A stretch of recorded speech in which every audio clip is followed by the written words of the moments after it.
Are we live? Is this We're the live. Health Fitness Lifestyle Show? Welcome back. Part 2, Harry Thomas in the house. But before we come to Harry... Are we getting straight into it, are we? We're already in. Before we go to Harry, Gav, how are you? I'm very well, mate. I'm very well. I'm looking forward to part 2. No gun salute. Where was the... Yes! Gun salute for those people who can't see. We've got Harry Thomas. Harry. AKA Eddie Bravo. I'm actually shaving this for charity next week. Oh, yeah. Taking the whole thing off. What charity? So my friend's stage 4 cancer. It's a second time round, and I saw her go through chemo like the day she come out of the clinic, and I haven't seen people fight like that before. It was really eye-opening, like, because we're very quick to give people like, you got to be positive and you got to do this, you got to do that. And then when I saw what she went through, like, we have no right to say anything. We don't know how they're feeling. And I got so many insights from just being around her, and like the lessons you learn from cancer that you can transfer into everyday life. So I'm going to take carry on that a bit more. Explain that a bit more, Harry. How do you mean? So let me give a really good example. So I watch all the time, I observe.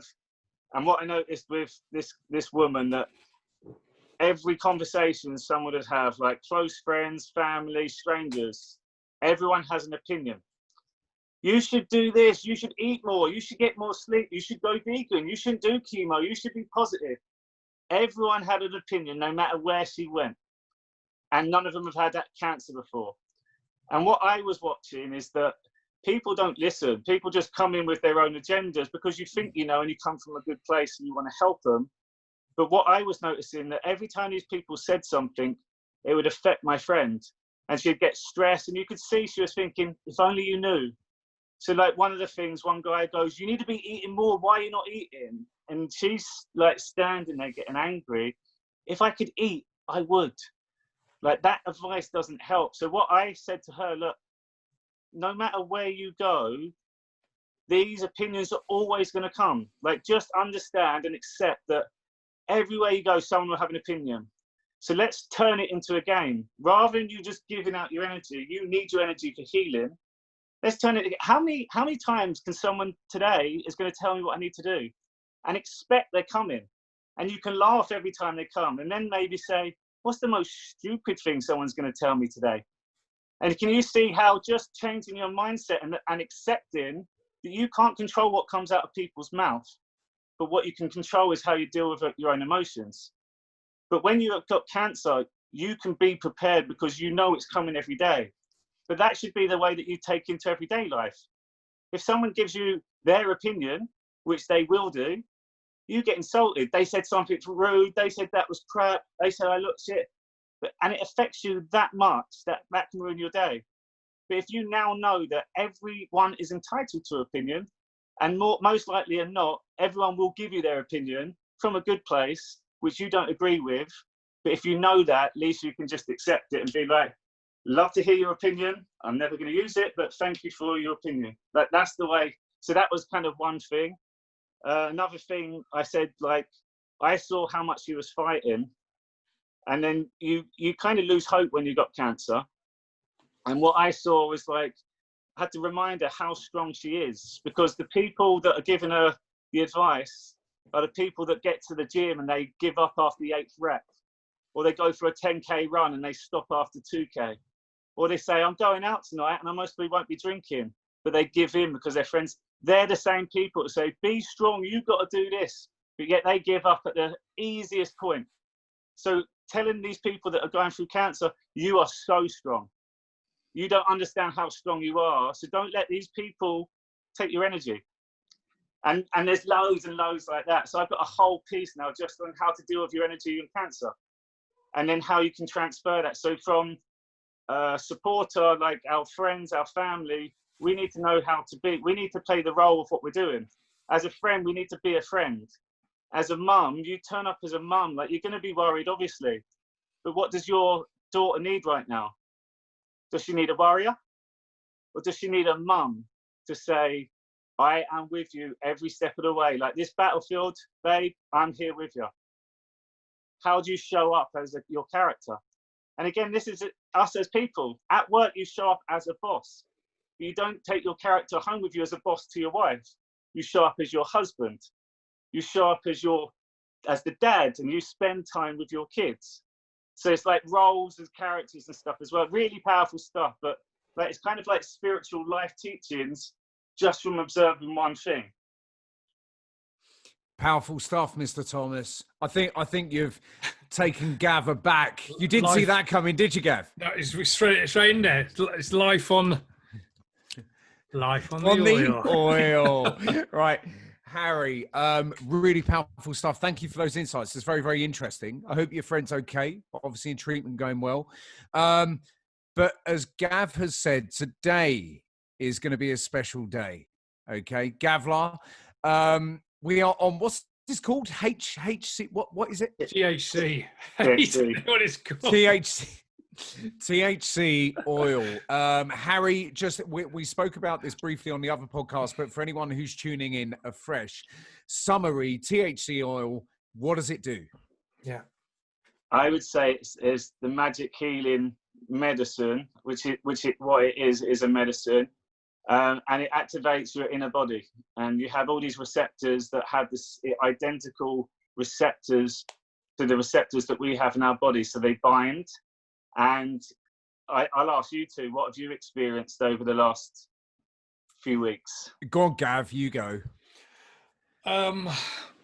So, well, I had an experience the other day where I took too much and I was tripping my balls off, but the little drop, the right size in the morning, I just feel the same, like I'd had like a couple of glasses of wine, just kind of loose. All my body's very relaxed. I can feel my blood. I feel quite warm, quite confident, not spacey, but know that I've taken something. Gives me wood. When I had too much the other day, on the way into London, I had two grain drops by 8 a.m. By 10:30, 11, I was trying to text. My whole phone was moving, like my thumb was going through. And then I started getting all paranoid. I was like, they're looking at me on the train. And it was a hot day. Last week was hot, wasn't it? Thursday, Friday. I had about 3 hours walking around London before I felt back to normal. I thought I'd just rookie error. I thought I'd just taken too much. It was way too much. It wasn't good. It wasn't good fun. Really didn't like it. And that was just a tiny amount, too much at once. Well, and just take that, look at the small amount you had, and it has that effect in your body. Let's now look at all the shit food that we keep putting in our body daily on a bigger consumption of what you just had then, which shows you how powerful the stuff we put in our body is. Massively, yeah, massively. So that, how pure is that oil? Is that pure THC? Yeah, pure cannabis oil. The guy that we get it from, is really pure. So, pure cannabis oil, yeah. What other benefits? When you explain it to like your feelings, because you were just explaining what it felt like, but what did you get? Like, if you was to say, yeah, I liked it or I didn't like it, like what made it that? Well, if I just do the small dose, if I've done the 1 grain, and I've had a second one just before I feel quite warm. I just feel good in myself, just kind of open. Because I wasn't expecting to overdose slightly, I say overdose in a loose term, to affect me that much, I thought I would just get more of what I was feeling, but I definitely pushed it. And I really didn't feel good at all. And I had to actually talk myself out of, I've done that a few times on various things over the years. Years ago, I took 2 or 3 ecstasy pills at once. I triple dropped at the same time. And I remember coming up and I thought I want to throw myself off this bridge, like a real dark cloud. So I was on the train, I was trying to make myself laugh. And I couldn't even make myself laugh. I was going, and I was really not in a good spot. But after about 5 minutes of recognizing it, I just had to sit there, just let it flow. Because when you fight it, that's when it goes wrong. If you start thinking, I shouldn't be feeling like this, why am I, I could see I could have gone down that route, but I didn't. I just had to kind of just And I was smirking to myself, you fucking rookie. You rookie. What a rookie error. I was just going with it. So what I want to know, I'll flip the question back. So and we obviously did our meditations, right? Did you see the meditation, Luke? I haven't watched it yet. Look, just before you go on, I haven't watched it. Harry sent me a little text afterwards saying he was flying off on that one, blah blah blah. So anyway, I'll be interested to see. You can tell us in 2 secs.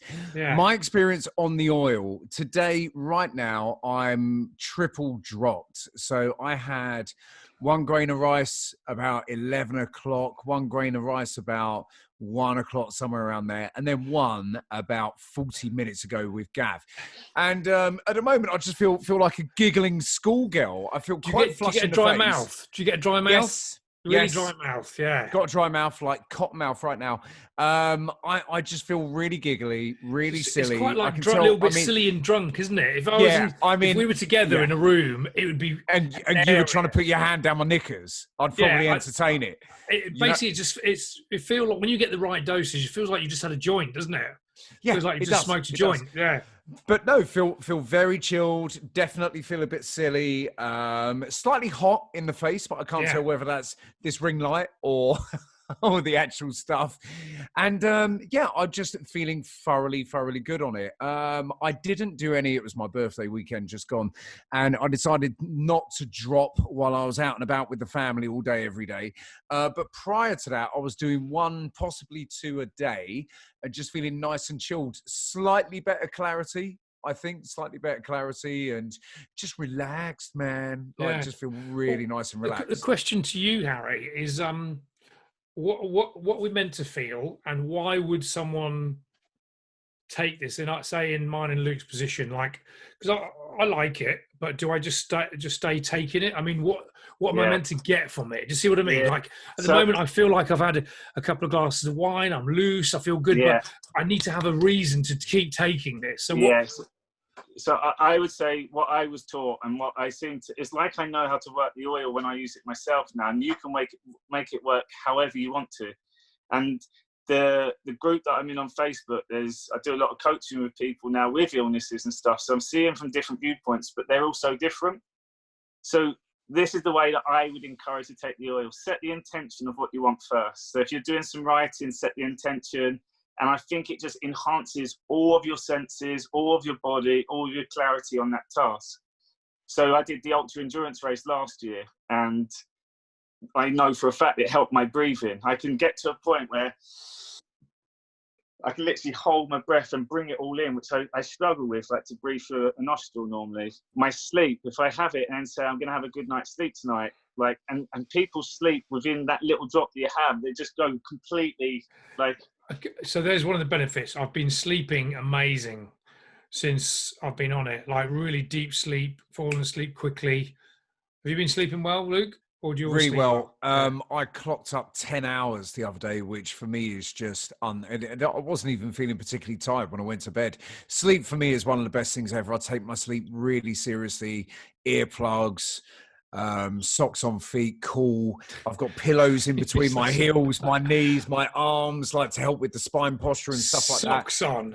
Yeah, socks on. The distal segments of your body, if they get cold, it's been shown to really up with your. But if they're under the duvet, why would they get cold? I've never had cold feet. When was the last time I had cold feet?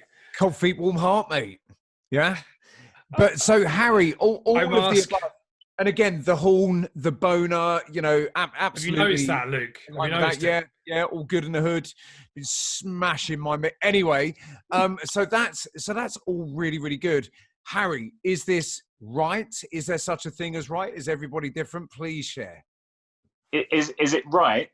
Like, is what Gav and I are feeling typical? Oh, is that I think so. I think with any plant medicine, I think it allows you to disconnect from your day-to-day. So what I mean by that is if your thoughts are going 1,000 miles an hour, it will calm them down to like 700 miles an hour. And the more that you work on that with the exercise and meditation, you're more in control of your thoughts. I think where it also opens up the doors for your creativity. And I think the more that you learn, the more that you can be creative, the more that, and you can be happy. And it kind of like ties in. So everything is like a circle of life. It will enhance one thing, which will have influence on others. It enhances your health, so you'll be able to serve your family better. It'll enhance your breathing, so you'll be able to train harder. It's kind of like that. Got it. And Okay. as Gav said, what's the number one reason for remaining on the oil, life on the oil, as we now call it? I said to my mum, like, my mum and dad are anti-drugs of everything. And like, they've told me when I was growing up, you ever got done for drugs, I wouldn't visit you in prison. So I was like anti-drugs all my life. And then when I stumbled across it, when it found me, I use it every day. You don't find oil. The oil finds you. Yeah, I admit I do have it every day. I don't get high. I think I get to, because I feel it's doing benefits to my body. But like, if something works for you, I don't see why. I'm not dependent on it, but I choose to have it. But that's like brushing your teeth. It works. You do it every day. So like, my argument is, if it's working for you and you're feeling better and you're sleeping better, why would I stop? True words. Why, if it's not broke, don't go there and fix it, right? So just I think roll there's a on. difference. I think there's a difference as well when you're searching for life, like your meaning and your purpose, and you're lost and you're searching, and you're taking these drugs to go and hide from it, I guess, or escape what you mentioned the other day, Gav.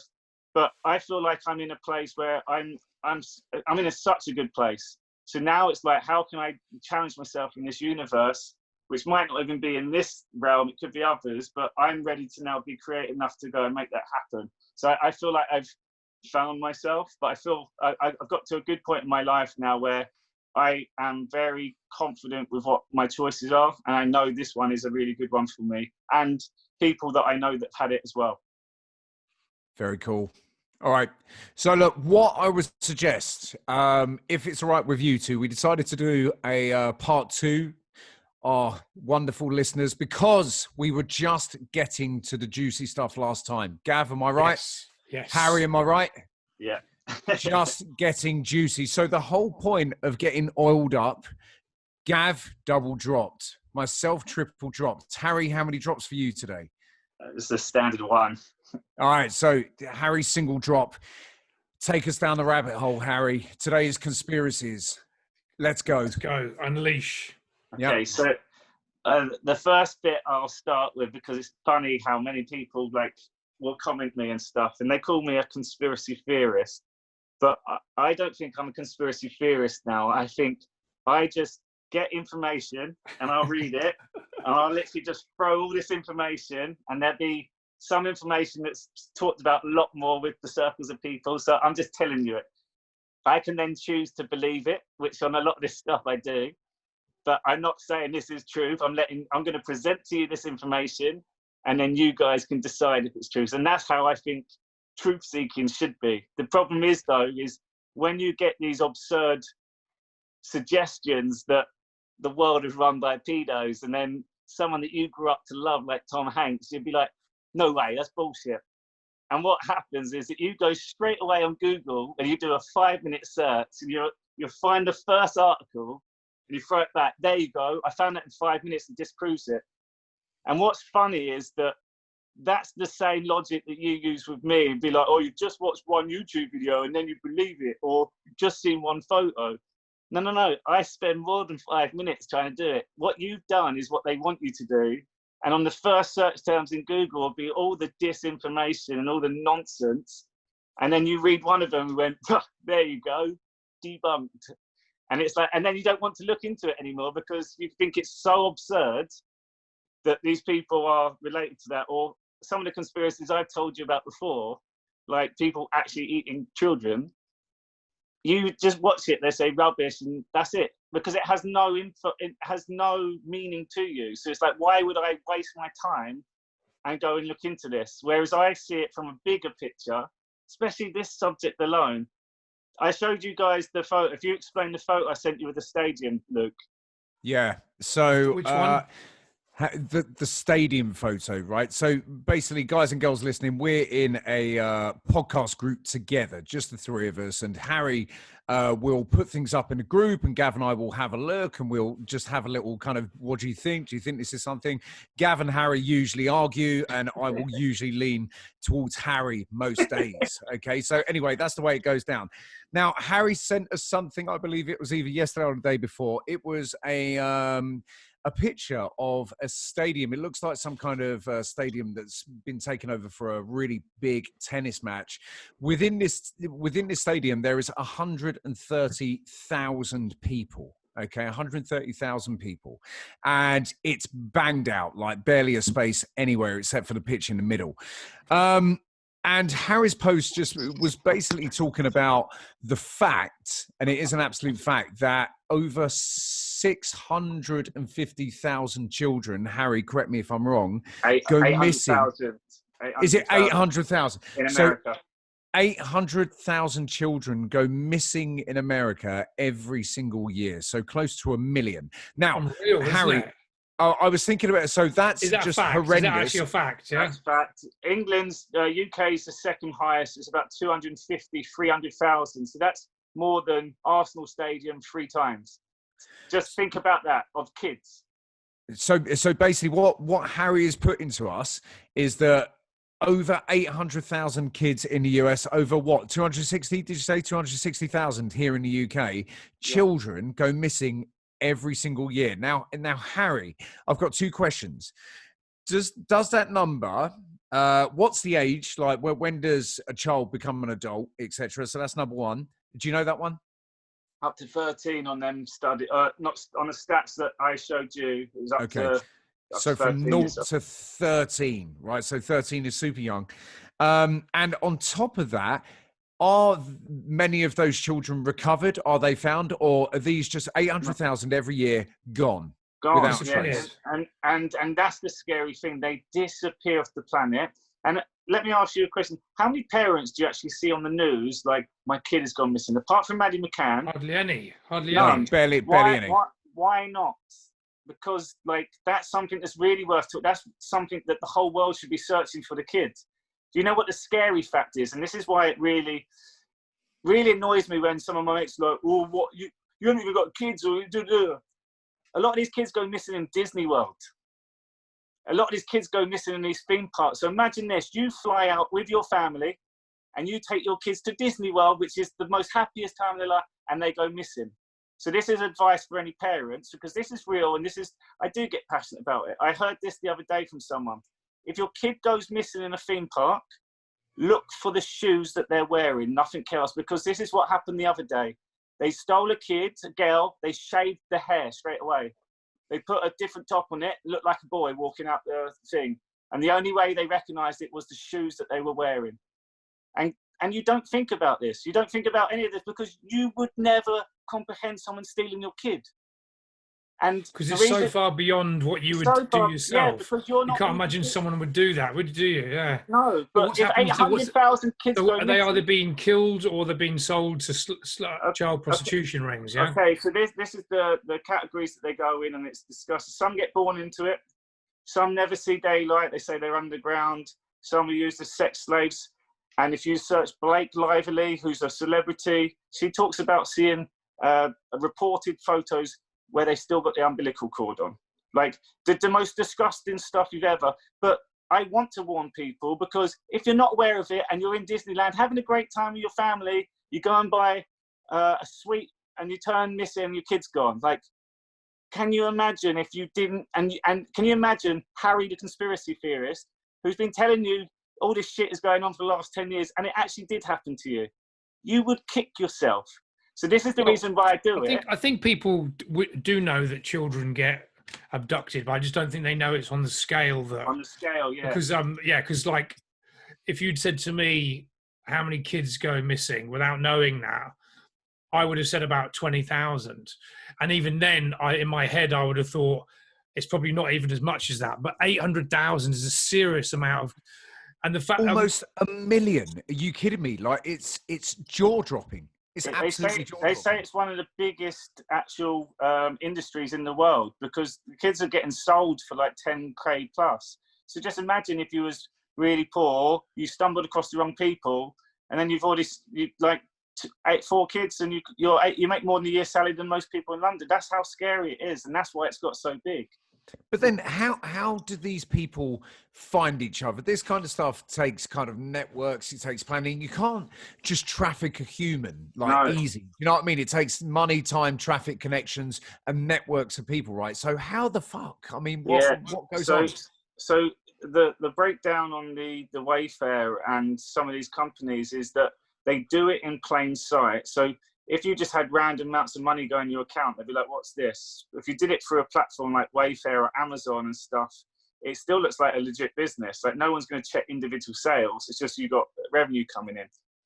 So that was one of them. They find all the platforms, but you've also got to take a step back. It hasn't just happened. This has been going on. It's like a satanic thing. It's passed through the bloodline. At least 250 years that they've been building this whole position of power. It's like a whole, and that's what people find hard. This has been going on for years. And this is on the WikiLeaks email, and this is why they showed it was true, because all the Pizzagate stuff, you still have to work it out if it's true or not. But there was one thing from John Podesta to the recruiters and said, oh, we've picked the next candidates for you, 32 different candidates, and they were brought forward or named forward to take these top CEO positions as directors. So what it turns out is that their paedophiles are actually, they're on the club, so they bring them all in, and them same people in that WikiLeaks email were then actually in position of power of these companies. So answer me this question. I'm just playing devil's advocate. I actually believe a lot of that stuff, but I found some, again, it was mass media channels debunking the whole Pizzagate. Like, so how does someone that is maybe on the skeptical side of conspiracies or the fact that government would do this, how are they meant to believe what you're saying if Pizzagate is true? Okay. Or when they see the main media debunking it, and then other top people in power saying it's nothing, it's this, how are you meant to decipher what is the truth and what's real, and whether something has been debunked? Like, how do you know for a fact, like, hands on your heart? Yeah, 1,000% now. But how? Show me, how would you have that proof? Like, okay, so with the truth anyway, like anything you're shown in life, really, you should challenge yourself to go and look into it, not just take it. That should be just a lesson anyway. Sure. So with the Pizzagate stuff, you said it's been debunked. I would just ask the question, what did they show to debunk it? And then all I would ask back, okay, if it's debunked, what about James Elefantes being one of the richest men in Washington? What about the pedo logo? What about the performances? What about John Podesta's emails? What about the 65,000 worth of hit? I'd say all of them. I'd just say, how would you explain that? It's not like one or two. It's, Luke, how many things would you say connect with it? It's there's so many coincidences. He's true. There's a saying amongst the kind of conspiracy theory groups. Harry, correct me if I'm wrong, but how many coincidences before it couldn't possibly be just a coincidence? And it's that kind of thinking. Whereas the whole Pizzagate thing, I've watched video after video, I've read things on it, this, that, and there comes a point where there's absolutely, number one, no way you could have made that up. Right. But number two, it's just all the evidence is there, the logo, the performances, the this, the that, the people, the fact that the owner of a pizza restaurant was voted one of the most powerful people in Washington. Like it's just it's weird. My question is, why don't people do something about it then? If it was true, again, devil's advocate. I've got a really good one on this one. And so what, if we're sitting here having this conversation, let me just explain this. We're sitting having this conversation, which means that when this came out, it was a couple of years ago, wasn't it, Pizzagate? Yeah. But at some point, there's been millions of people having a similar sort of conversation. So there must be loads of people in power that weren't involved in that from another city. Why didn't they do something about this? Like, if this is top level, are they scared they're going to be killed? Are they going to be silenced or what? So a perfect example of that, you have Chester Barrington or Ballington, the Linkin Park lead singer. You had that chef, wasn't he? Bourdain, the chef. Yeah. You had sorry, I forgot the names, but just type in the Silent Children. They were doing a documentary, weren't they? Yeah. Like so Avicii as well. So they all were doing a documentary. So Avicii's last video, it was like Pray Another Day. It actually had loads of symbology of human trafficking, all kind of hidden. He died the day after it was released, but they were all making a documentary on human trafficking, and all 4 of them were found hung. The Chester guy looks spitting image of John Podesta, so they're saying that's his son, and they look identical, and he must have been abused as a kid. So they've come up, and they all died within like the space of a month of suicide. So you're saying they were killed? Do you think they were killed? Yeah, they all, and that's the thing, they all are. If you look at the guy, but Avicii was documented. He had history of mental problems, and his girlfriend said that he wasn't suicidal at all. Really? But if you look at the way they died as well, and this is where it all ties back to Hillary Clinton and the people linked with them, they all had a certain rope on the door handle a certain way. It was like a like a calling card. Yeah, it's like your signature. Get it. But again, I say search it, the Silent Children, and type in Avicii and Chester. It comes straight up. And again, the information's there. 4 people don't just die doing a documentary about human trafficking within the space of a month for each other. Like that's a bit of a coincidence, isn't it? Like, yeah, even if someone took their life, like if someone took their life, it meant to me like that would hurt me loads, but I wouldn't take my life for it. And the reasons that they took their life didn't then really add up to the character we know them as well. So, all right. So look. Just so that people listen, I thought about this, the whole thing with children and stuff just seems, completely too awful for words. Now, we all know that there are monsters out there. We know that there's pedos and stuff like that. Okay. Now, but that's not always the reason for the child abductions, is it? Harry, from what you've taught me, from what I've kind of seen online, in terms of this is why it happens, that's why it's happened. But I think you told me this. It's because of what happens to the chemicals in the blood when they're scared out of their minds. That's why they do it, and it's for what it helps them to connect to. Can you just explain a bit about that? Yeah, and again, this will sound crazy if you've never heard it before. Is this true? I know you sent stuff through. Is it true? Yeah, it's all true, and that's the problem. You can go and see that these people are selling it online. So there's a satanic thing that they drink the blood of kids, because kids are pure as soul, but they get the kids so scared that they just release this adrenaline before the point they kill them, and they drink their blood, and the blood's called adrenochrome. And you can search adrenochrome, it just pop up everywhere now as well. And the scary thing is, they say the blood goes bright pink, so it's a completely different color. Then you start looking at a lot of the music videos, and these are like satanic people or satanic imagery in the background. Lady Gaga's involved with it. She's got loads of stuff. Her new album was called Chromatic. She has this thing called panda eyes, which is when a kid gets abused so much, their eyes just go black, like they've been punched in the face. They call that panda eyes and paedophilia. Look at all her logo, she's got it. Justin Bieber's just done a video called Yummy, and I think he's crying out for help because it's so cleverly done, the video. I think I showed you guys the images. It's like all these flashes, it just looks futuristic, but if you freeze frame it, they've got messages on each one, and it tells you exactly what's happening. And yet no one's taking the time. Britney was doing something the other day, and she had her eyes wide open, and if you freeze the photo and zoomed in, it said, "Help for me." So these people are crying out for help because they're stuck. So when you said, why don't people talk about it? Like, I think it's so evil. And I think the blackmail that they have on these people is not just, we're going to expose you, we're going to kill you. It's like, we're going to kill your family. We're going to do this. We're going to do that. And they got that much power. And a good video just to show you the depth of the power that Harvey Weinstein had. If you type in Harvey Weinstein, Pizzagate,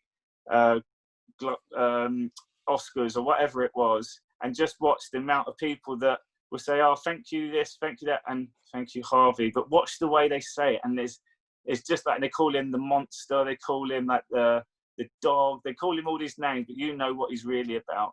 And everyone kept their mouth shut. That's how evil it was. It's like that once you're in that club, you sign the NDA. If you don't, or we got dirt on you now because we set you up like Epstein used to do, and then we're just going to expose that to the whole world. And blackmail is the biggest. Like, imagine with the technology they got, there's like, Gav, we've got photos of you with little kids sitting on your lap, and you're like, what? Yeah, we've got it now. There you go, and it looks brand real. We're going to put this in all the papers because we own the papers tomorrow, unless you come out and say this is not true. Like, that's the extent they get. And then, like, all of a sudden, how can you fight against that? Like, it's going to go to the whole world, and like, we believe everything we see on the news anyway. All of a sudden, your whole life goes out the pan, your reputation, your legacy, and your family love. They'll end up, and your friends would like, oh, I always knew he's a bit weird, Gav. That's the way it get to, though. So when people are like, oh, why don't they say anything? I think there's such a level of control, and it runs so deep that they will do anything. They like, they're killing kids, for God's sake. Like, they go to an ultimate low to do that to you. Who's killing the kids then? Like different satanic groups? Like, who's involved in that? Who's top level people? It all seems to run through the bloodlines, but the names that keep coming up, the Rothschilds. There's a lady called Somerset Belanoff. There's only one ever photo recorded of her in the 70s. She apparently is one of the highest. And if you look at her family line, her sister owns an Eating Cannibal Club, and quite happily puts the website on a LinkedIn page. And then these people turn up to this place like the Hunger Games, and they fight for the death. Like, it's like an honor to be part of this ceremony. And you lot, and everyone I speak to will laugh about it, but they show us this in the films. It's like, you know, when you watch Tarantino, you're like, how's he that sick?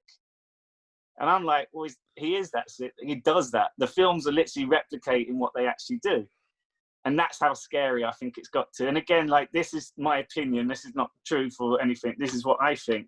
But if you go back and look at a lot of the films, and the one of them that I saw, so Will Ferrell, he's been linked with all this. And all you have to do is just watch a few videos of his stuff, which is satanic. It's weird. But I watched the Anchorman 2 the other day. And again, Will Ferrell, I loved. I laughed at all his stuff. There's 4 references in that film with paedophilia. One of them is like, you took my son cock hunting. It's like, yeah. And he got to pick his 8 cocks. He loved it. And like, if you really now listen to what that and knowing he's a paedophile, that's wrong. But do we know he's a paedophile though? I 1000% believe. How? Can you tell me the evidence against Will Ferrell? So if you look at the people that he associate with, the Marina Abramovich, the Clintons, they're all kind of like the same little posse. And then the parties that he went to the cannibalism one, he went to a spirit cooking one. And then there's some videos of him doing a satanic ritual for like 25 minutes about like killing people. And there's a really old video of him that's just freaking weird, where he's doing an advert and it looks like it's about human trafficking, but again, he's making it all funny and stuff. And there's so many references with them doing. And again, like, if it was 1 or 2 as a comedy sketch, fine. But it's the fact that the other people that are linked in it, and they're doing stuff together. You can't just be friends with all of this. It's again, one big club. No, I think you're absolutely right with the way that it's hushed. Okay, number one, if these people are trafficking humans for, you know, sex or murder and torture and stuff like that, then of course they're going to have no problem bumping off you, me, whoever. Right, they're going to have absolutely no problem. And on top of that, I do believe exactly in what you're saying. You know, Epstein used to get videos of people and use them against them and stuff like that, and, you know, blackmail them that way. I 100% believe that these people, say for example, if you're on the up in the industry, all right, you're kind of up and new and coming, you're desperate to get amongst the hoi polloi and stuff, and you get an invitation to someone's house for a dinner party or whatever, okay? And well, what they could do quite easily, just off the top of my head, they could show you around this house and they'd be like, yeah, come and see around the house, come and see here. But so then they open up a door and say, oh, this is one of my favorite rooms. Open the door, you stick your head in, you get shoved in, door gets closed, cameras go flashing off, and there's a video recording, and there's awful things in the room, and they are now photographed amongst said awful things, video camera of them in the room, like getting stuck in the room. What were they doing there, you know, etc. Then you're fucked. right? And they say we own the news and 6 of the papers, like 6 of the national newspapers. And if ever you go against us or speak out or anything, this will be what the people see, not what you say. Do you see what I mean? I believe that happens all the time. Gav? Yes, I do. I do believe there's that in that circumstance. I don't think they would necessarily do what you'd said. I think if someone indulged with a child or something, then they would video it, I reckon. But who knows? But the bit I think there's different levels. I don't think it just comes to kids. So I think like that's like the hidden secret. You work your way up. But to get into the music industry, you always hear selling your soul to the devil. And it's really, you've given the agreement over that you have to do things in their terms and you present their message and they'll make your life thrive. But like you have to do things. So there's a really powerful documentary about the gay hip hop mafia scene. And you just see all these hip hop celebrities. It looks like they have to get fucked. It's weird. But again, all rappers that you like, Lil Wayne, DMX, Rick Ross, P. Diddy's gay. Again, it's easy to find that stuff. And it's like this whole mafia world within the hip hop. And again, they don't say anything. And it's like, once you're in it, it's so disruptive. And you see these people that go and have drug problems and stuff. I don't think it's that they're just desperate to have drug problems because of that. I think it's because they want to get away from this world, but they're trapped in it. Imagine if you was a young artist and you've been trying for ages to make it. And then all of a sudden, the you're right, Gav. Isn't he? I dropping off there. No, I was not on board. Is the oil? The oil got me. I was just like spaced out there. Sorry, carry on. I heard exactly. Yeah, so life on the oil. I feel totally stoned.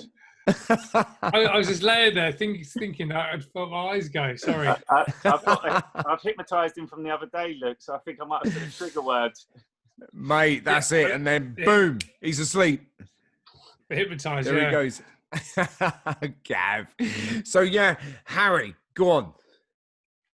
So I can't even remember. Oh yeah. So again, I think there's different clubs that people get in and they don't want to, but all of a sudden they're stuck. And I think once you've gone one too far, you either just run with it and that becomes your life, or there's what I was going to say before I fell asleep. What about the whistleblowers? Why are there no whistleblowers? Yeah, so this is really interesting. So during the Obama administration, they put such harsh penalties on whistleblowers that anything that come out, they went after them, put them in the prison for a long time. And the amount of whistleblowers under his administration is like by far more than any other one. So it's like the whistleblowers didn't end up coming out because they were getting punished so badly. But wouldn't one of them just risk it to come out with it? They're doing it a lot now. So if you search Project Veritas, they've been going undercover in Google and Facebook, and they've been exposing so much. They went to Congress the other day from all their independent journalism. So people are doing it now, but you just got to be, once you get it, remember your life's on the line when you put that stuff out there. Okay, so here we are. Gav, get yourself ready. Gav, wake up. No, I'm awake. I'm fine now. So get yourself ready. Rapid fire, true or false conspiracies that people have heard of. Okay, I go, Gav goes, Harry, you call true or false. And if we want to go into one, just quick, like rapid fire round. You ready? Okay, lunar landing. False. Okay, Gav? Flat Earth. True. Interesting. What's the most compelling single piece of news or evidence you could put to us right now in 2 sentences on flat Earth? And this isn't me judging. Just want to hear your best effort. Give us the best piece of evidence. Okay. So imagine you can see the whole Earth here. So Harry is doing a circle on his wall in the background. Yep. So imagine you're sitting on Mars. Yep. Looking at the Earth. And you'd agree that technology they got nowadays can zoom into the Earth, right? And you can zoom right in, keep zooming in. Yep, agreed. Okay, so imagine at the bottom of the Earth, like you can see the whole Earth, right? Yeah. So Australia's upside down at the moment. from your eyes, because you can see the whole Earth. Okay, so you get your binocular, and in Australia, there's a plane that's just taken off, and you zoom in all the way down to this plane. You keep zooming in. Yep. At what point does it turn the upside down the other way? Because you're following it, but we've been told that you can't see them upside down. So because they're underneath the Earth, can you see what I'm saying? Yeah, so what you're saying is because Australia would be underneath the Earth, okay, then therefore any plane that's taken off should be flying upside down to the image that we have of the Earth. Let's make it easier for you to understand. Let's say, but who's to say that it wouldn't be like that? Who's to say who? Why? I know what you're saying. So underneath, and the plane would be like that, coming up round. Well, let's go the other way round. Let's say we're taking off from London. And we got to land in Australia. You have to land on the land, but you can see the land upside down. Yeah. So if you're following the plane all the way, at what point does it turn upside down? So what you're saying is what you're saying is there's no evidence of planes being photographed upside down. No. If you were sitting on Mars, you can see the whole planet. You should be able to zoom all the way in and follow a plane all the way round. Yeah, but you're saying that. We've got the technology that could photograph that. How have we got that? How have we got that to see a plane? It's like minuscule. It's like okay. Well, how have they just found a planet from 2 billion light years away from a camera that they've got this Hubble telescope? How did they do that? If we can't just simple zoom in on Earth, we can see Pluto from 93 million miles away, and we can see all these lights from different galaxies with these new cameras. Yeah, but they get it from the light that comes into the light. You're asking me a question that I can't explain, but then because I can't explain that doesn't mean that I can't explain why they can't take a picture. Like, what my argument is the experts can't explain it either, though, Gav. How do you mean? What experts? So what I just asked then, how do you actually work out that that's a planet? They wouldn't be able to give you an explanation. They're all theory based. So you can't explain it, they can't. But if they're the experts and they tell them that's what happened, really it should be, there you go. And so the astrophysicists, they don't just make things up. They say they will work things out, won't they? To a certain extent. They'd admit it's a theory, like gravity. It's a theory. Like it's not. There's no factual evidence of it. It's just a theory. Who says that though? Who says there's no evidence of it? We can't, because it's a theory. Like the person who when people say gravity, you first of all have to ask them, what is it, Newtonian gravity or Einstein? And both theories cancel each other out. So gravity's cancels each other out. But what you're explained at school with gravity is based on the theory that they created with the numbers, and they'll admit it. It's not a fact, but yet what you're presented is their theory. So it's like me looking out and going, okay, that's about 2 million miles away. That's that. Let me do some calculate. Okay, so it's 5 degrees north of blah, blah, blah. That's what I predict it. That's how they work it out. All right. I see exactly what you're saying. The jury's still out between you two, so you can stop fighting. Yeah. You can stop fighting. So all right. Back to you. Another one. All right. You ready? So Osama bin Laden dead. Plus your thoughts on the SEAL team, because from what you've told me before, they're all dead. Okay, so first of all, Osama bin Laden killed by SEAL team, whoever, true or false? False, no way. Okay, and brief explanation on the deaths of the crew who apparently took him out. Even though, Gav, you've got to admit this is weird, we've never been shown any evidence of him actually being killed. We've only got people from news channels saying he's been killed. Yeah? All right, Harry, go. Yeah, so that whole operation, like that was, Obama explained it on documentary as well. So they went in, they apparently found him after all this time, and then they killed him, and they didn't take any photos of him. They just threw him straight in the ocean because they didn't want to disrespect the religion that he had. So they would just put him straight in the ocean. If you kill the most wanted terrorist ever, you would literally take a photo and prove that you killed him. Yep. I do think it's odd that we have seen zero evidence of him being killed, right? Gav? I'd never even thought about that. So, like, I think it's kind of strange though. Have you got the internet quickly? Type in Tim Osman. Tim Osmond. Tim Osman, Osman, and then just write Bin Laden next to him, and you tell me what you think. He was a CIA agent. If you look at his background, he was friends with all the government at the time. He was very big in the trades dealing out where he's from, and then all of a sudden they just very similar. It's him. Was it Tim Osman Osama? Just type in that. That just comes straight up.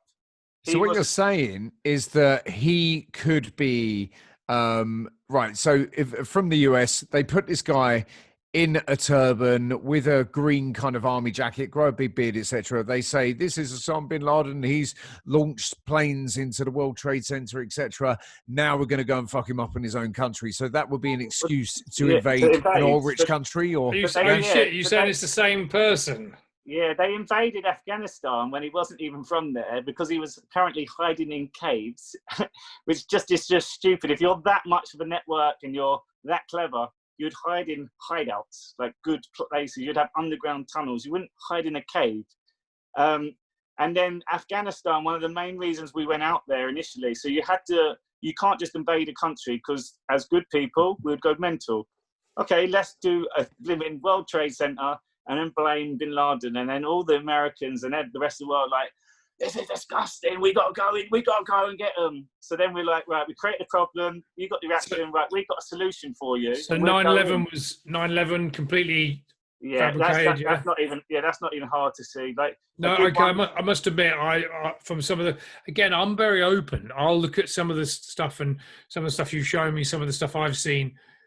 It looks a bit wishy. It looks a bit dodgy, doesn't it? Like some of the evidence is just, okay, so that's 9/11. What about coronavirus?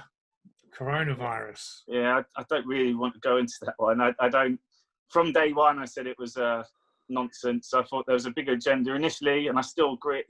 I think 5G was a plan. Everyone's in the house. You create a whole infrastructure around the world because for it to work properly, you need to turn it all on together. If one country was putting up 5G, and then you'd have a more eco-friendly country would be like, we're not doing that. There'd have been different like objections all the time. So they're like, sod it. Let's together as a world. Let's put that up. We're all going to make money as a government. So that was one of the reasons. So you think the virus was manufactured to make everyone stay at home? Well, at the moment you're going to see that Obama and his administration with Fauci a few years ago were actually in that Wuhan virus lab. And again, you can search that. That's going into Congress next month. And some people are going to get done. So they've identified that it started at a lab in China, in Wuhan, and that's how it wasn't a bat in the market. And they can actually prove that it's from this lab now. So just stay tuned with that. I think there might have been something. I'm not saying it weren't something, but the whole hype of people like saying, I knew someone, a lot of people that died, their health conditions weren't great. If you knew someone that died, let me just ask you, out of 10, what was their health like? Because it won't be a 10. A lot of my cousin's a nurse, and she said, unfortunately, a lot of people were obese, like who did get fed. So something obviously was there.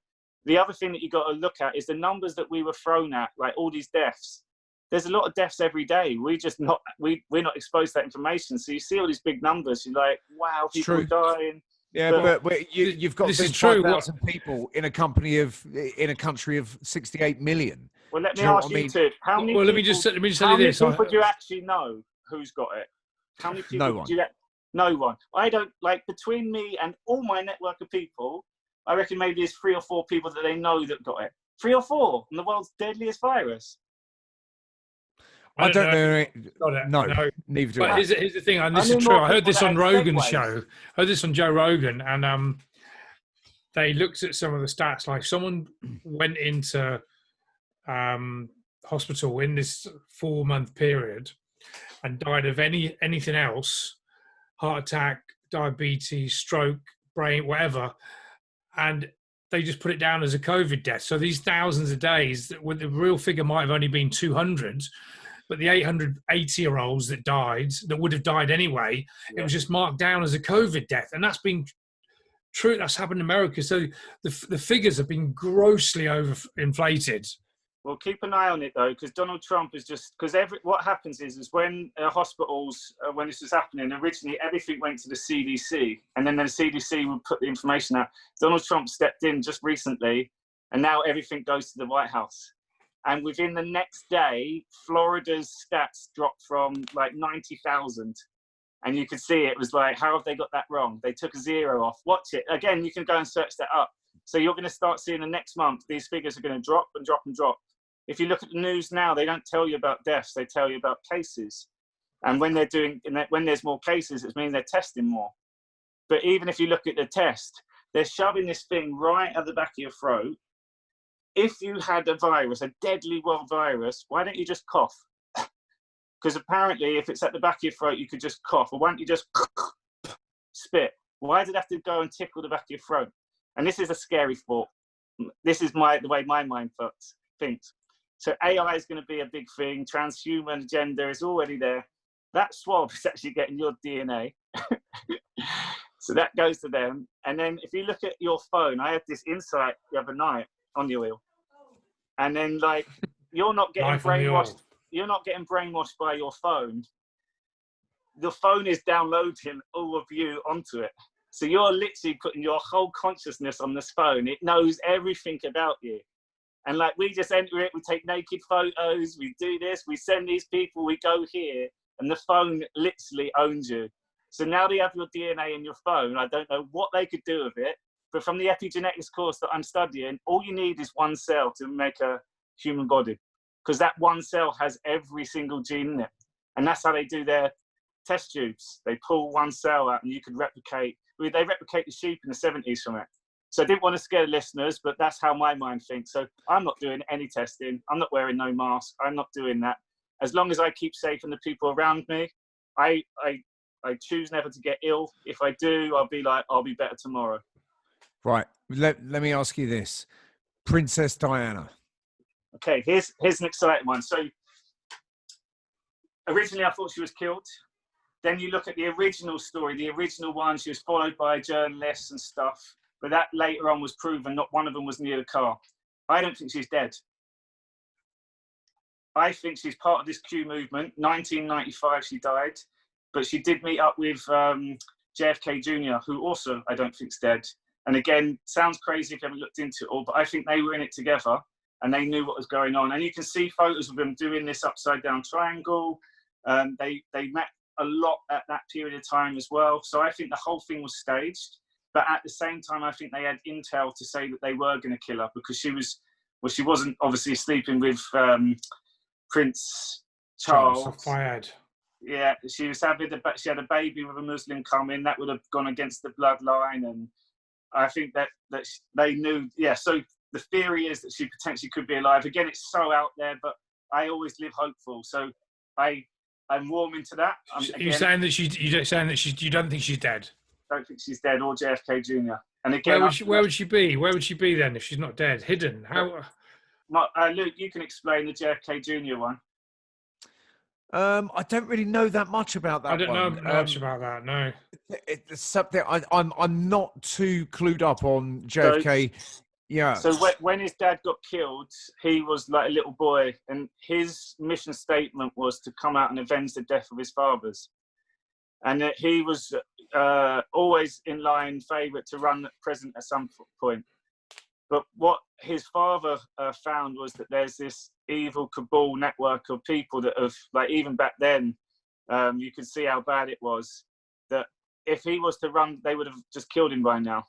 So the Q plan is that this guy has literally faked his own death in the helicopter. And again, his body was never found. He was with his wife and his wife's sister, I believe. But if you look at the Trump rallies, there's always these two people, and one's a spitting smile at the wife. And so again, if you just type in JFK Jr. QAnon disguise, you'll see all the different photos and the documentaries with it. Again, so far-fetched, but there's so much symbology. I used to write this magazine called George, and it talks about him coming back in 2020. It's got Bill Gates and Hillary Clinton on that front cover title, which was the last ever released edition. There's so much interesting stuff. And then there was like a live talk with what's his name? Robert Junior. He's big on the vaccines. He's a good guy, it seems like. But someone asked him alive, touch your nose if JFK Jr. is alive, and he did that. And he's given signs all the way through this thing. So again, that's a theory at the moment. But I like to hope that one's true, just with everything else that's going on. Going back to the Princess Diana, surely, you know, they had the body though, didn't they? Like we saw the coffin. The princes would have seen their mother. There would have been someone in the royal family would have come out and said that she's not dead, she's not there. You know, would the country have gone to this the biggest funeral, the biggest death ever? That, you know, it's a massive cover up, that one. Yeah, but you've made it massive by involving everyone. If you just kept it with a select few, and everyone else still believes the same story, but like there's few people that killed her, they keep that. Why would they keep it? Because if it did get out, she'd know, like, there'd be too many secrets. So you just keep it with a slight few, and that is the club. And I think one of their things is we swear by that we protect each other, and we've only got our best interests at heart. That's it. Well, they don't have hearts. Gav, go with the next one. Go on. Okay, I'm trying to think. We've done Moon, JFK, chemtrails. Yeah. Well, if you can't see a deadly virus and you're scared of that, you can see the chemtrails in the sky. But look, I don't know the correct terminology, but I can Google chemtrails, and there's a proper scientific reason of the heat that's coming out of the jet interacting with it. So there's a reason why there. You're saying that we're being poisoned. So where's the evidence? Well, if you just look at the way the lines are set and stuff, like they're definitely genetically modified. If you search cloud seeding, that was one of the highest grossing industries a few years back. And what they can do is guarantee that it doesn't rain on your wedding. And you pay $100,000 and they spray the sky above you and it stops it raining. And at the same time, you can manipulate the weather by spraying these like aluminium particles into the air. You can search a machine called harps, where they send like vibrations into the atmosphere and it rains.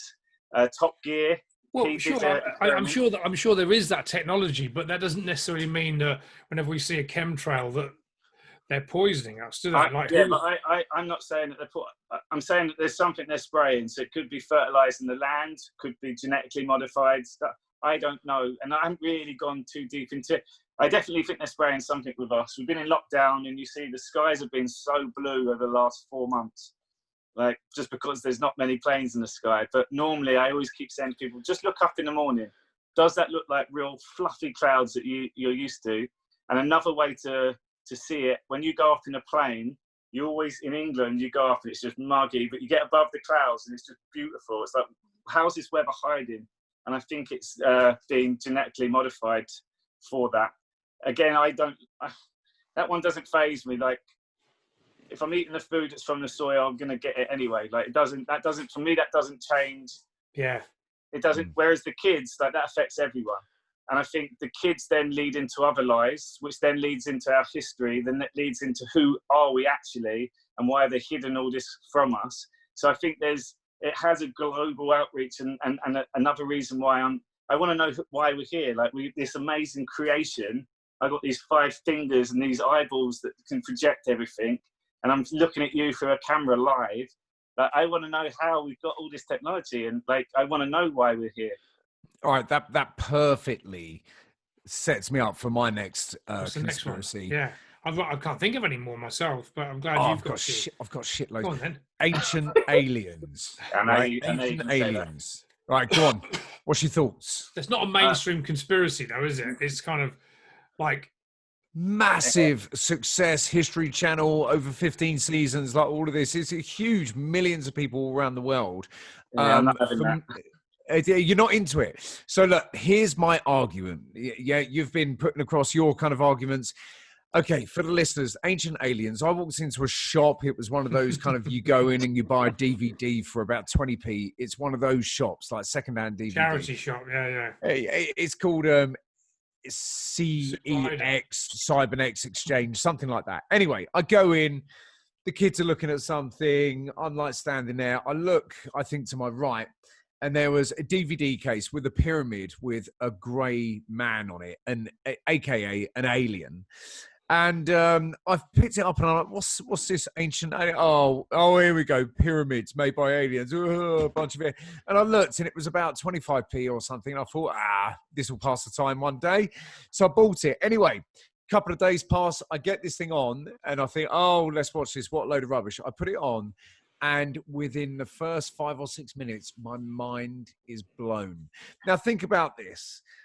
There's over 1 billion Christians on the planet. There's Buddhists, there's this, there's that, there's Muslims, everything else celebrating religions, right? Now, in every single one of the cases, I think, maybe barring Buddhism, but, you know, the rest of them appeared from the skies in fiery chariots and they came down. There was a bright light and they descended to the ground, to the earth, and they bestowed knowledge and all of this stuff. And then they went up into the sky in their roaring dragon.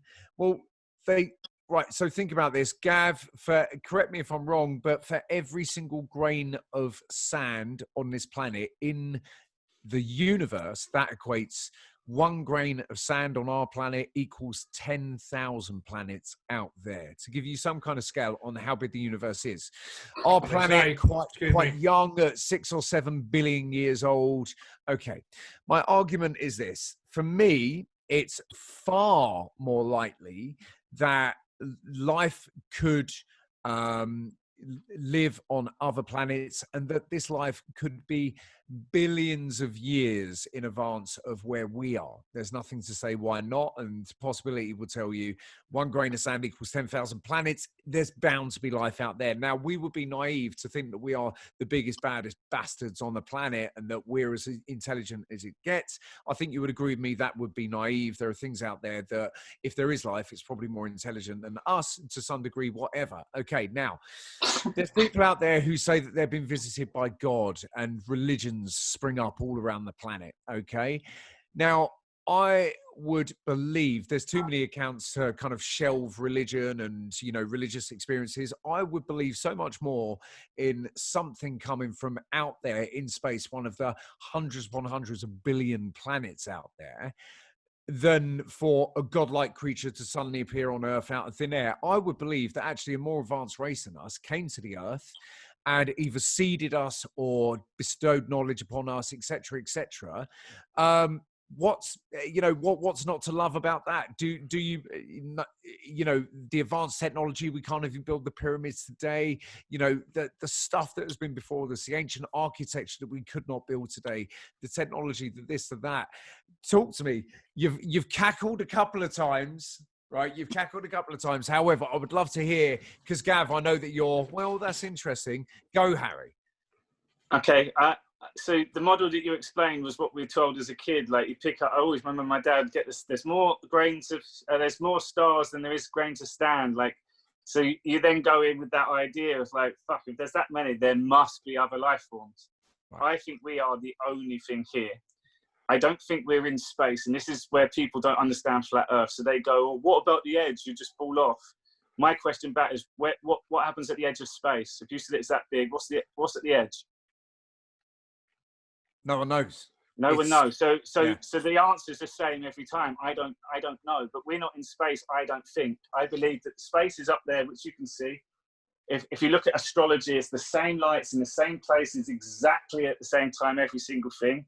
But if we were going through this infinite space for ages, which never stops, surely the stars would always be in a slightly different position over a lifetime, because we're going. So you'd end up leaving some behind and some would be closer. So the alien thing, the technology, I don't think it's extraterrestrial. I think within this realm that we have, I think now, like you said about God, I actually had this connection with God. I'm not religious at all, but I know what God is now. I feel there's this universal energy. Like, it just goes round and round and round, and we can tap into it whenever we want. And look at your plant pot in your house. You look at it, and then all of a sudden this thing grows out of it. Then life comes. How has that happened? It's not just magic. There's this energy that's made it.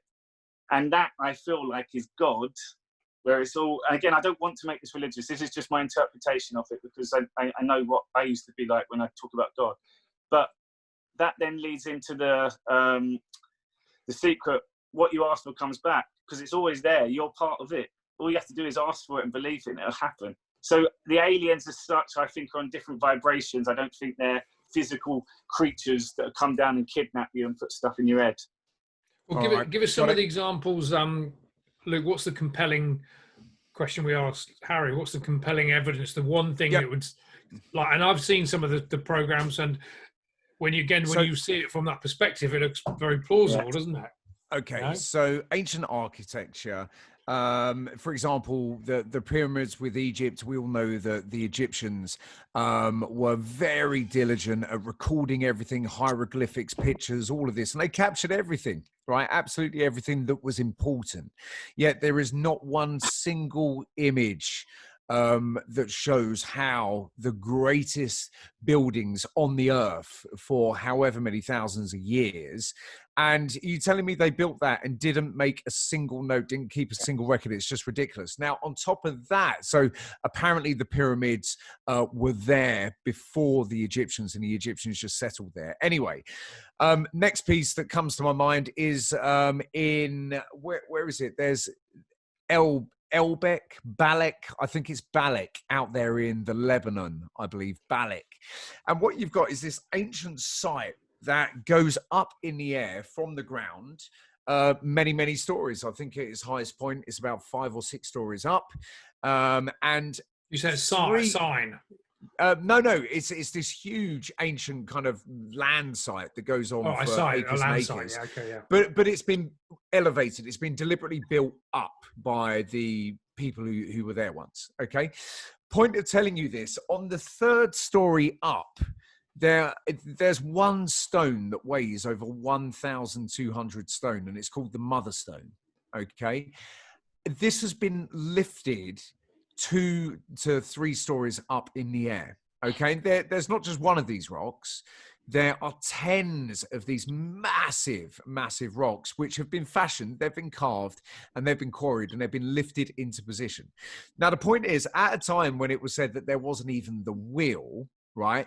How are they going to lift something that, even if they've done kind of projects on this, they've done experiments, even if they could get high-powered hydraulic cranes to ring around the whole of this block, the cranes themselves would still not have the lift in them to get it off the ground. So even with today's most advanced lifting technology, surrounding the stone, even if all they had to do was lift it up, let alone lift it up and move it into position, how did they do this? But see, when you say stuff like that for me is way more plausible than most of the modern conspiracies, because that for me is like real evidence. Do you see what I mean? Like when someone shows me that, like the way I work, there's nothing that if is it true they couldn't make the pyramids even with the modern day technology? So I think the other thing that Luke said as well is, like, it wasn't just that heavy; it was in the middle of nowhere as well. So like they would have had to have millions of men just carrying these rocks to get there. And I think it was the same in the Inca trails in Machu Picchu. Like, it was so high up, like they wouldn't have been able to physically carry that material up there, but let alone. Think about this with the pyramids. You've seen the kind of cross section of the pyramid with the shafts that look at particular planets at particular times of the year, etc. Now, you telling me something with over great Egyptian pyramid, over 20 million blocks, right? And they have got shafts in one of 20 over 20 million. Wow. They've got shafts, and the blocks range from 2 tons to like 8 tons, right? So, and they've got these shafts that start from within this single king's chamber. And they found the queen's chamber a few years ago, and this queen's chamber, they're like, oh, this will be it, because they say it's a tomb, even though nobody has ever been discovered. It would be the only tombs where there are 0 hieroglyphics, 0 things to adorn the people and stuff. It wasn't a tomb. What they say is it was a power station, and they say that the Egyptians did not build it, but they found it, they discovered it and settled around it, right? Because these buildings are so advanced. Do you know, if you take the height of the Great Pyramid and divide it by the base, you get pi to, I think it's the 13th decimal, right? And if the pyramid was like 1 centimeter longer or higher, it wouldn't equal pi at all. It'd be something completely different. How do you explain that? It's just balmy. And they say that with, you know, the universe and aliens, we would communicate via mathematics as opposed to language, because the laws of mathematics, you know, permeate the entire galaxy, etc. So yeah, and it's stuff like that. So the Egyptians, you know, who was there before them? Who had that kind of technology? They've got evidence of modern day kind of saw marks, sawing in half blocks and bricks. And really interesting, Graham Hancock, he's spoken with Joe Rogan a load of times, and he's got various products and books, etc. Fingerprint of the Gods is one. Very, very interesting. And he will go into kind of how these things have got saw marks and where they came from and this and that. Stuff that there's absolutely no way we could have. They've got huge statues in Egypt that weigh hundreds upon hundreds of tons. I'm talking like 600 tons, that apparently they transported along the River Nile for hundreds of miles on rafts and shit like that. It's just not going to happen. Wouldn't have had a ship that big enough. It wasn't even. It's bullshit. It's absolute bullshit. That's what I love though, Luke, because the official narrative, you cannot.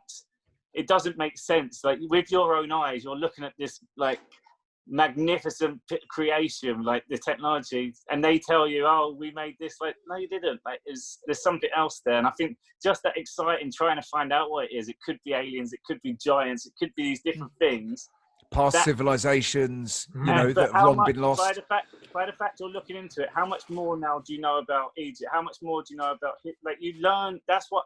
So even with all this stuff I look into, I'm now learning about politics in America. I'm learning about how systems work. I'm learning about history. So I just think it's good just to learn in general, even if it's a conspiracy or not. You're educating yourself and bettering yourself as a human. I always believe in approaching these things with an open mind, you know, open-minded, just thinking, what if, and trying to get your head around it. But for everyone listening, just type into YouTube, pyramid power station, right, and it will go into videos, and to the point where, what, you know, the pyramid, the Great Pyramid, used to be marble, used to be like white marble, and then the layer under that, the layer under that, the layer under that. These rocks were perfectly positioned, not for their look or the aesthetic or anything like that, but they were perfectly positioned at exactly the right moment within the temple's build, within the pyramid's build, so that it could conduct electricity. They say that the sarcophagus, which has had the corner blown off of it, right, unbelievably, they said that there wasn't even any evidence of a single flame being burned. You know, like in many tombs in Egypt, there's evidence that, you know, a piece of wood was here and that burned and that was the light and stuff like that. There's zero evidence. But what there's been chemical reactions found within the walls of the pyramid, and within each of these blocks, these layers, it's perfect conduct, you know, like a perfect raw material conductor of electricity. And it's been designed like the outer casing was to keep the electricity in and channel it. There's water underneath which provided this to do with it. They go into it. It's incredible. But it's just, number one, there's no way they could have built it. Number two, there's no record from a civilization that recorded everything. Number three, the weathering around the Sphinx, the Great Sphinx, which is a stone's throw from the Great Pyramid, puts the Sphinx, because the Sphinx has been fixed up over the years, but the area around it hadn't, thank God. And they got some top professors from the US to go out and weather date the limestone that's around the Sphinx, which the Sphinx would have originally been hewn of, been made of. And that goes back at least 30,000 years to before the beginning of the last ice age and stuff like this.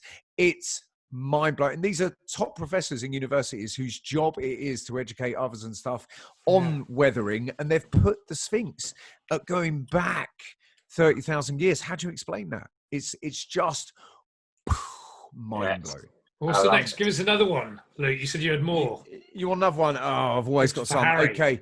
Give us a couple more. So royal family are reptiles. No, yeah. So I think I understood what reptilians actually was. Reptilians was paedophiles, and I just thought that the code of reptiles was, it was like their own little way of saying that this is what we are. That's what I kind of worked out. I think it's like an evil entity, which they say is like from the reptilian mind, and they keep it in the bloodline and stuff. But I just think that was a code word for paedophiles. Okay. Hat Man and Crooked Man and Smiley Man. Have you guys seen these? What's this one? So people listening, this came up on my feed with like a 99% match or something the other day. If you type in Hat Man, Hatman, into Google, what you'll find is that there's thousands of people, I'm not exaggerating, all around the world who have been describing the same phenomenon. It's only recently that people have said, fucking hell, that's what I saw. That's what I saw. And now it started exploding. Hat Man, Hatman.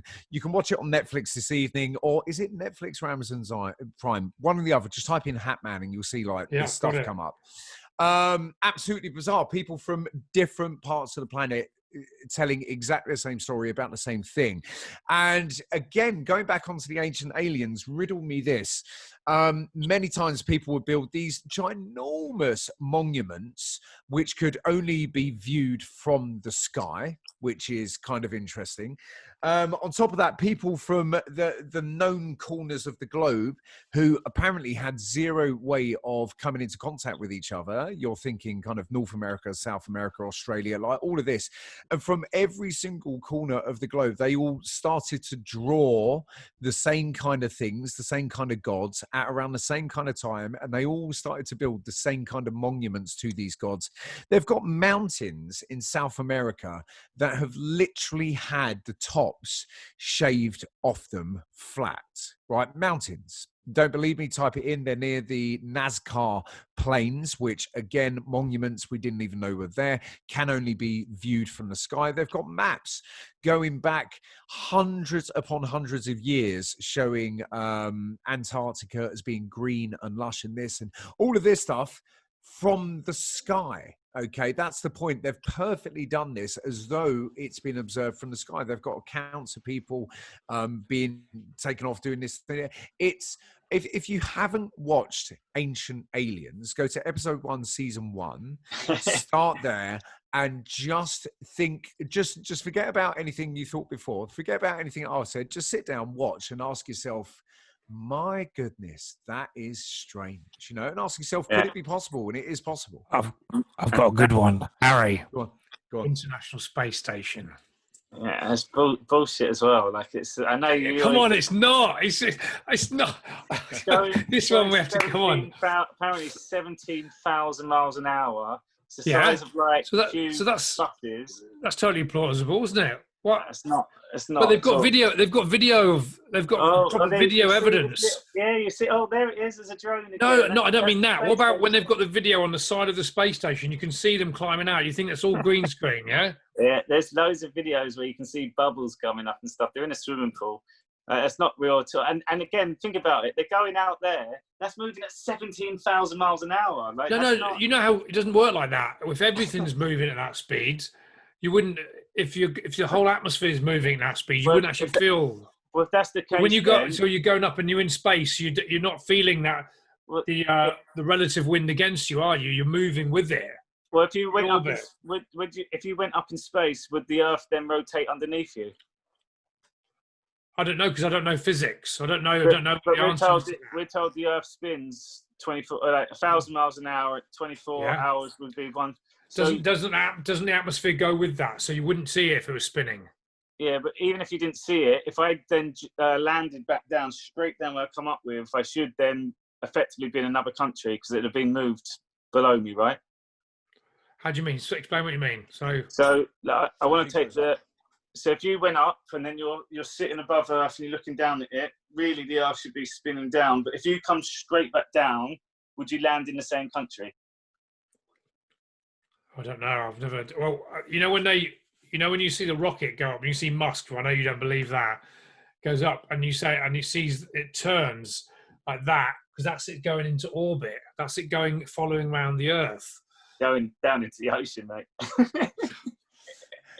So these guys on the International Space Station, what about the thousands of people in the space agencies around the world, like the Chinese, the Russian, the Americans, the British? Are they all in on it? Are they all in on the conspiracy? Yeah, the space ones that's part of the club. If you look in NASA, a lot. But how many people work for NASA? How many people work for NASA? Yeah, a lot of people. Not everyone's in on it at NASA. Like that, you might. Let's say that your job was engineer. All your jobs, spend engineer on this computer, make sure the computer works. Like that's all you know. So there's different levels within that. I just think the amount of money they make every day from NASA, especially with all this evil, paedophile, corruption shit, that money doesn't just go to NASA. It goes to other things. But because you made something so exciting, like a movie where it's like, wow, we can fly off and go to another planet, and there might be life. That's a fairy tale for all of us. Like we want that, so we're happy to pay. Where does Musk? So Musk is just all bullshit and just made it all up. Yeah, well, the best way to just look at the car that was sent up. I saw that. Yeah, but look, what about it? Well, it looked real, did it? Didn't look unreal though. Luke, Ivan, that picture that you sent to the group the other day just looked ridiculous. I couldn't believe that's official. That's official photo. Like it just looked. But this way, if that wasn't real, what the car would have melted up there. Yeah, but hold on. If it wasn't real, why would they not do a better job of faking it? But this is the problem. This is their game. So with the paedophile stuff, they put all the logos in to communicate. With this stuff, they make sure the lie is so bad, and they must be in like, we're not going to get away with that one. And then the world flipping believed it again. But if you type in NASA time lapse, no, but so why would it be fake then? What was wrong about that image? You saw the whole world in the background. Like you saw the whole world from the car. That means the car would have had to be millions of miles away. Then I would have said, who took that photo from a million miles away to be that clear? Where are the rest of the satellites? If you can see the whole world, you'd see the satellites apparently going around it. You don't see. How would you see satellites? They're tiny, and that was miles away. Like you wouldn't see anything. And it's traveling at 17,000 miles an hour. You wouldn't see any picture. You just said if you're sitting on the car and you can see the whole Earth, which means if you can see the whole Earth, you would at least now and then we see satellites going past. Like when I look in the sky. If I looked out my window all 24 hours, I would see a few planes that go past. I'd see a few. You would as well. You don't see any satellites when you stare up in your telescope. You don't see any go past the moon. If I left my satellite on there, my telescope on the moon all day on record, you wouldn't see one satellite go past. But have you tracked the International Space Station? Have you used the app to track it? No, right? My friend did it to try and prove it. That's one. Why can't you trace the other satellites then? Why can't you just search? No, because they haven't set that up. They haven't set that up, Harry. They've set the International Space Station up so space geeks can track it. Right. But why would they bother setting up a normal satellite? Why do they need to? Okay, so this is what I would say. Let's say the satellites are searching around. We've got technology now that you can see planets from a mile away. Why don't you just stick, like they do on a space station, why don't you stick a 24-hour camera looking out?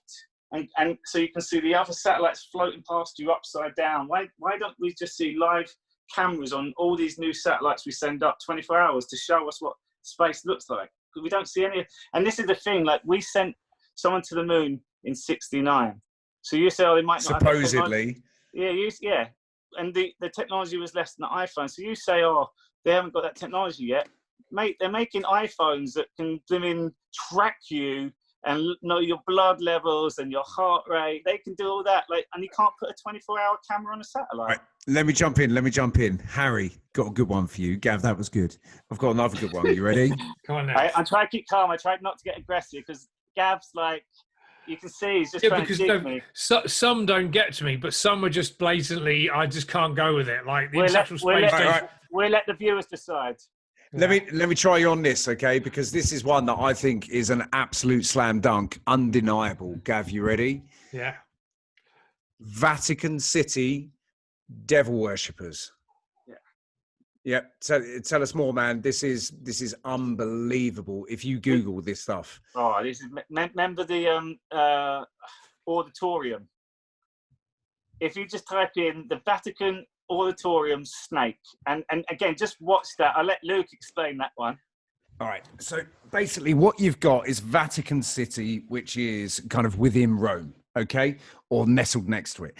Anyway, you got Vatican City, and I think in the 70s, they commissioned this new auditorium, the main hall of praise for the Vatican, to be kind of built, to be rebuilt, built, whatever. They needed a massive one because of all the people.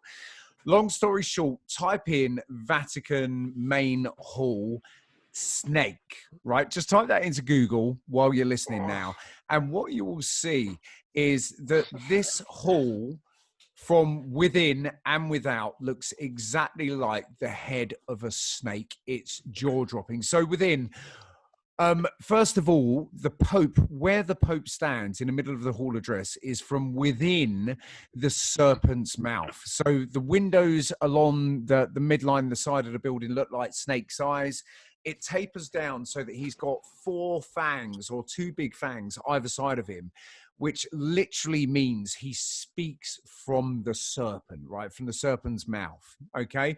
This sounds totally unbelievable and totally ridiculous, but just Google it now. What's the Vatican's explanation? What do they say it's for then? Okay, wait 1 second. Before we go on, so not only does it look like a perfect snake's mouth on the inside, on the outside, it looks like the perfect head of a snake as well, with nose and mouth and everything. You think I'm joking?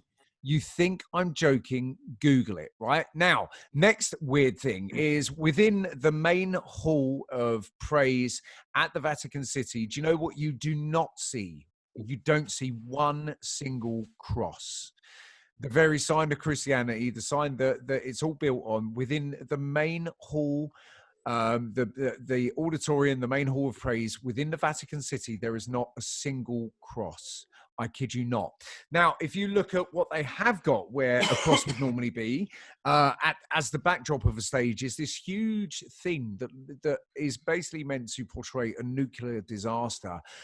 What does it look like? It looks like the fires of hell. Right, and it looks like there's bodies and fires of hell. Jesus at the top of it looks like some. In fact, they go into it and they show that there's a snake's head coming from the side of Jesus's head. Anyone listening, this sounds bonkers. Just look at the evidence; it's unbelievable. What was it? There was something else. It's just mind blowing. Gav, you've seen the images. Come on, man. I saw it, but again, I don't know that they are actually the real images. I don't know that that's the Vatican. I don't know that. I'm only going by the images.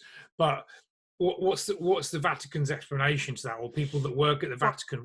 Why is this not known? Like, well, the Vatican is its own state, and they govern themselves. Okay, yeah. So number one, they'd never answer that publicly. Number two, you wouldn't be able to publicize it, etc., etc. Now, it's just, this whole thing is so jaw-dropping. I've thought about this. Wouldn't it be, if the devil, right, was so evil and so wicked and everything else, wouldn't it be just up their street, his or her street, the devil, to trick everybody into think that they're worshiping something good, but when actually they're worshiping the devil? Okay, wouldn't that be right up the devil's street to be able to trick all these good faring and good meaning people into actually worshiping the devil? That's kind of interesting, isn't it? You think, oh. And then if you just look at the images, read some of the stories, watch some of the videos of people breaking this down, it's undeniable. Apparently, the Vatican is one of the biggest known paedophile rings. Harry, we've seen the paedophile logos. The reputation Church is riddled with that, isn't it? You know? Yeah, the last 2 popes both had to step down, and that's known for a job for life. And Pope Francis had they both did. They had these scarves on. It had the triangle, which is the pedo triangle, like literally just there on both. No, like the exact copy of the pedophile triangle around their necks, hanging down. Gav, you wouldn't believe it. I believe that, but my question is, I know what Harry's going to say. But my question is, why would they put that on there when you could spot it? I guess to show their dominance. We didn't have YouTube back then. We didn't have people aware of it. Like, we're only just waking up to it now. But imagine the only people aware of it back then were the people that were the pedos. That was their own little joke. There was one thing from the Epstein case at the moment and the Maxwell case. And Chrissy Teigen tweeted, when someone brings a pizza on the plane, the whole plane laughs. So what really, they're just bringing a little kid with them and the rest of the plane just laugh about it. So why would they do it? Because they're all in on this sick club. why would no one else know about it because they're all involved? Why would anyone tell? Because they'd all be in trouble. So like, and this is the Donald Trump I keep going back to, but he's the only one who's been fighting against this. So you can't put him in the same category as anybody. And you saw the other day, Bill Clinton got come out in the news on the Maxwell's case that he was identified by to the FBI, which they then declassified, and she spotted him with 2 young girls. Like, you're going to see he's going to get investigated. It's all been on the news. They've been mentioning him. Then they found this photo of him from Epstein's place where he's in a dress and high heels. Yeah, so he's going to get done very quickly. So things are happening now in the mainstream, and that's literally been released at the moment. Hillary Clinton's testimonials on the 9th of September. That's a symbolic day as well. So I believe she's going to go down. And they've got now a new panel that's interviewing her about the Benghazi case where they got invaded and it should have been dealt with, but these Americans all died for it for no reason. We could look. We're gonna have to wrap this. I'm afraid, people.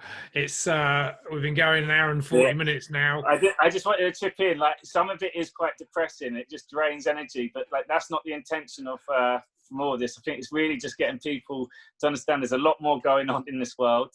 I think there's a lot more people looking at trying to find truth, and I think the good thing of all this, so you can fight against it, but I'm thinking, if we all did find the truth out together, we're going to be such a better world to live in. Like, we've all got something in common. We've stopped the enemy, and we don't have to stress out over these rules that they put in. So it's like, yeah, you can argue with me fighting it, but if it gets fought a bit more quicker and things get moving, these pedos go inside that control the world, and we've got freedom. I think that's a great thing to fight for. Definitely. Couldn't agree more. But Harry, where can our people reach out to you, connect with you, watch some of your videos? Where can they find you? Yeah, so Harry Thomas Coaching on Instagram, harrythomascoaching.co.uk is my website. And doing a lot more guided meditations. So Gav can just give a big thumbs up for the last one we did with him. All right, people. That was awesome. I love that. Yeah. You heard it here first, ladies and gentlemen. You know, everything from, oh God, all the awful things that we've been speaking about here, but we put it out there. Look, we're putting it out there as service to you guys and girls. Let us know, is Harry talking perfect sense? Is Gav right to be angry about the flat earth? Are you on the fence with all of these things? Please reach out to us and let us know. We want to hear your opinions. You can find me on Instagram at Mr. Luke Granger, on Facebook, Luke Granger, and on LinkedIn, lurking the dark corners under Luke Granger. Please come. Let's play. Let's connect. Gav, where can they find you? Best place is get me on LinkedIn, Gav Gillibrand, or come to the website, gavgillibrand.com.